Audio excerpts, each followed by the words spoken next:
అనారోగ్యం, ఉద్యోగం, వ్యాపారం అప్పులతో బాధపడుతున్నారా? వెంటనే జేకేఆర్ గురువు గారికి కాల్ చేసి అపాయింట్మెంట్ తీసుకోండి.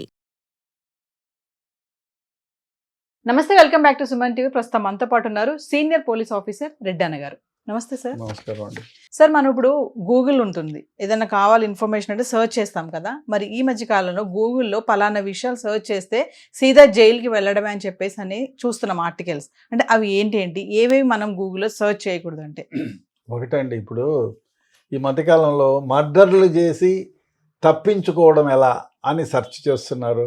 ఆడవాళ్ళు అయితే సాంబార్లో ఏం పొడి వేయాలా, రసం చేయాలంటే ఏ విధంగా చేయాలా, ఇక్కడ నుంచి మొదలు అన్నీ ఏమి డౌట్ వచ్చినా గూగుల్లో సెర్చ్ చేయడం. నాకు ఇక్కడ బొబ్బలు వచ్చినాయి, ఏం ఆయింట్మెంట్ రాయాలా, ఈ విధంగా మొదలైంది. అంటే ఎవ్వరు ప్రతి ఒక్కడు కూడా గూగుల్లో ఏదో దానిపైన సెర్చ్ చేస్తున్నారు. కానీ సెర్చ్ చేసే ముందు అయ్యా ఇది లీగలా ఇల్లీగలా అని ఆలోచన చేయాల్సిన విషయం ఉంది.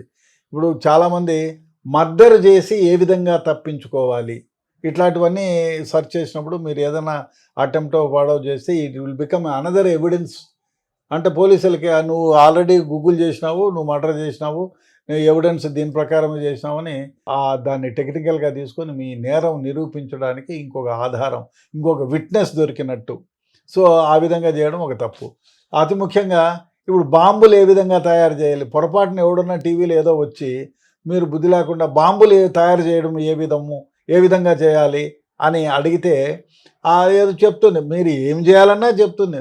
నా గొంతు ఏ విధంగా కోసుకోవాలని రాసుకుంటే how to kill my self అంటే కూడా చెప్తుంది. దానికి ఏంటి తారతమ్య భేదాలు ఏమి ఉండవు. ఆ విధంగానే మీరు బాంబులు ఏ విధంగా తయారు చేయాలి, నాటు తుపాకులు ఏ విధంగా తయారు చేయాలి, ఈ నాటు తుపాకులు అన్లైసెన్స్డ్ గన్లు ఎక్కడ దొరుకుతాయని మీరు సెర్చ్ చేస్తే డెఫినెట్గా మిమ్మల్ని మూడో నేత్రము, ఐదో కన్నానండి, మూడో నేత్రం అనండి, ఏదన్నానండి, అది మిమ్మల్ని వాచ్ చేస్తూ ఉంది. ఇంటెలిజెన్స్లో వింగ్ ఉంది, ఆ ఒక వింగు ఈ సైబర్ క్రైమ్ వింగ్ ఉంది, అది మిమ్మల్ని వాచ్ చేస్తూ ఉంటాయి. ఇట్లాంటి క్వశ్చన్స్ తీసుకొని మీరు ఆన్సర్ చేసుకుంటే డెఫినెట్గా వాళ్ళు వస్తారు, మిమ్మల్ని క్వశ్చన్ చేస్తారు, తర్వాత మీ పైన కేసు కడతారు, మీ దగ్గర ఇల్లీగల్గా వెపన్ ఏమన్నా ఉంటే దాన్ని సీజ్ చేస్తారు, జైలుకి పంపిస్తారు. అదేవిధంగా ఎవరన్నా మా ఫ్రెండ్ నాకు మోసం చేసినాడు, వాని ఇంట్లో అకౌంట్లో ఇంత డబ్బు ఉంది, లేదు ఫలానా నేను డ్రైవర్గా ఉన్నాను, లేదు నేను అకౌంటెంట్గా ఉన్నాను, మా సార్ అకౌంట్లో ఇంత డబ్బు ఉంది, ఆ ఫోన్ని ఎట్లా హ్యాక్ చేయాలి, ఆ డబ్బులు ఎట్లా కొట్టేయాలని మీరు దాని గురించి వెతికి దీనికి హ్యాక్ చేయడానికి ఏమన్నా టూల్స్ ఉన్నాయా, ఆ టూల్స్ని ఏమన్నా అన్నిటికీ ఉన్నాయి. మీరు ఏమి చేయాలన్నా వస్తుంది. ఇస్ దేర్ ఎనీ టూల్ అంటే ఏదో టూల్ ఒకటి దొరుకుతుంది, దీన్ని మీరు డౌన్లోడ్ చేసుకున్నారంటే పక్కాగా మీరు జైలుకి పోతారు. ఎందుకంటే ఇది మీరు చేయకూడని పని, మీరు చేస్తున్నారంటే మీరు హ్యాకింగ్ చేయడానికి ప్రయత్నం చేస్తున్నారని కాగ్నిజెన్స్ అఫెన్స్ని డిజైన్ చేస్తున్నారని మిమ్మల్ని సైబర్ క్రైమ్ వాళ్ళు వచ్చి అరెస్ట్ చేస్తారు.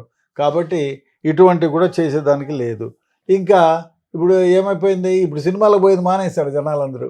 మానేసి ఇంట్లో కూర్చోరే కొత్త సినిమా వచ్చిందే, పైరసీ అన్న నువ్వు చూడు, నీకెందుకు, నువ్వు ఇంటికి రా, సాయంత్రం చెరువు బీరు కొడదాం, మా ఇంట్లో పైరసీ సినిమా పెద్ద హోమ్ థియేటర్ ఉంది, సినిమా చూస్తాం రా అని 10 మందిని పిలిచి ఈ పైరసీ సినిమాలు డౌన్లోడ్ చేసుకున్నారంటే డెఫినెట్గా కాపీరైట్ యాక్ట్ కిందకి మిమ్మల్ని అరెస్ట్ చేస్తారు. మీరు జైలుకి పోకపోయినా ఫైన్లు విపరీతంగా, జైలు కూడా ఉంటాయి 1 month 2 months, దాంతోపాటు విపరీతమైన ఫైన్లు వేస్తారు. కాబట్టి పైరసీ సినిమాలకు చూడాలనేటువంటి ఉద్దేశంతో మీరు ఇటువంటి డౌన్లోడ్ చేస్తే డెఫినెట్గా మీకు జైలు శిక్ష పడుతుంది, పెద్ద మొత్తంలో మీరు ఫైన్లు కూడా కట్టాలి. ఇకపోతే ఇప్పుడు చాలామంది దరిద్రమైన వ్యవహారం ఏమంటే ఏం కొట్టినా వస్తాయి రాని, కొంత మందు కొట్టేసో లేకపోతే కొంచెం బ్రెయిన్ వేరే విధంగా ఉండు, ఈ అమ్మాయిలు పోక్సో చట్టం కింద చిన్నపిల్లల ఎవరైనా నగ్న దృశ్యాలు కానీ, వాళ్ళకి తెలిసినటువంటి ఈ పోర్న్ వీడియోస్ కానీ ఏమన్నా డౌన్లోడ్ చేయడము, లేకపోతే వాళ్ళని వీళ్ళు డౌన్లోడ్ చేసింది వేరే వాళ్ళకి పంపించడము, ఇట్లాంటివి చేస్తే మాత్రం డెఫినెట్గా సైబర్ క్రైమ్ పోలీసు వాళ్ళు వస్తారు, పోక్సో యాక్ట్ కింద మిమ్మల్ని ఎఫ్ఐఆర్ కడతారు, మిమ్మల్ని అరెస్ట్ చేస్తారు, మిమ్మల్ని జైలుకి పంపిస్తారు, మీకు బెయిల్ రాదు. కాబట్టి ఇట్లాంటి వ్యవహారాలు, ఇట్లాంటి పిచ్చి వ్యవహారాలు చేయకుండా మానుకోవాలి. ఎందుకంటే మన చేతిలో ఫోన్ ఉంది కదా అని ప్రతి ఒక్కళ్ళు ఏది పడితే అది గూగుల్.